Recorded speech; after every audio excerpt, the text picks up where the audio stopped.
Before he became the Night Stalker, he was already testing the darkness within. Richard Ramirez's descent into crime started small but grew rapidly in intensity. He began with burglaries, creeping into homes and stealing valuables. For him, the thrill wasn't just about what he took, it was about crossing boundaries, invading the private sanctuaries of strangers. Every window he pried open, every door he slipped through, it was a rehearsal for something far worse. Soon, theft wasn't enough. His fantasies of violence, fueled by drugs and twisted beliefs, demanded more.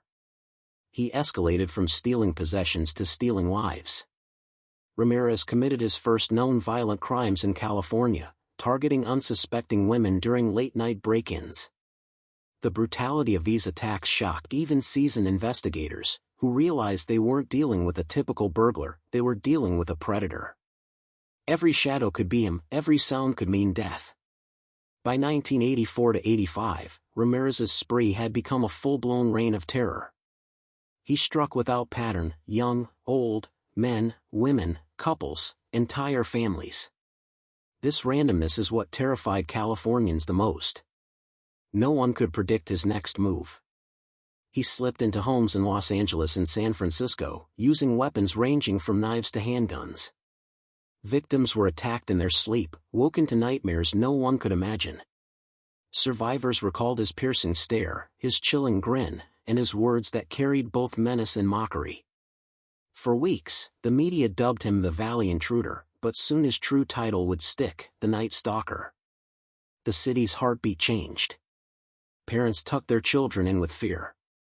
Hardware stores sold out of locks, alarm systems, and guard dogs. People slept with lights on. Ramirez wasn't just killing, he was holding an entire state hostage to terror. His crimes weren't just brutal, they were ritual. Ramirez wanted more than blood, he wanted fear to echo beyond the moment of his attacks. At crime scenes, he left symbols of Satanism, pentagrams scrawled on walls, drawn on victims' bodies, even carved into flesh. For him, this wasn't just murder, it was a performance of power. He would shout, "Hail Satan," during his attacks, forcing his victims to witness his twisted devotion. These chilling acts weren't just cruelty, they were psychological warfare. By bringing Satanism into his crimes, Ramirez ensured that his legend grew darker, spreading panic not just of death but of something demonic. For terrified communities, this was more than a killer. It was evil itself walking the earth, hiding behind a human face. Oh, you are watching Twisted Truths. By now, Richard Ramirez had evolved from a petty thief into the Night Stalker, a predator who didn't just kill, he shattered the very sense of safety in California. His crimes were not only brutal but staged with symbols of terror, leaving victims and communities haunted long after he was gone. But here's the chilling thought, what's more terrifying, the violence of the killer himself, or the shadow of fear he left behind in every home, every window, and every sleepless night?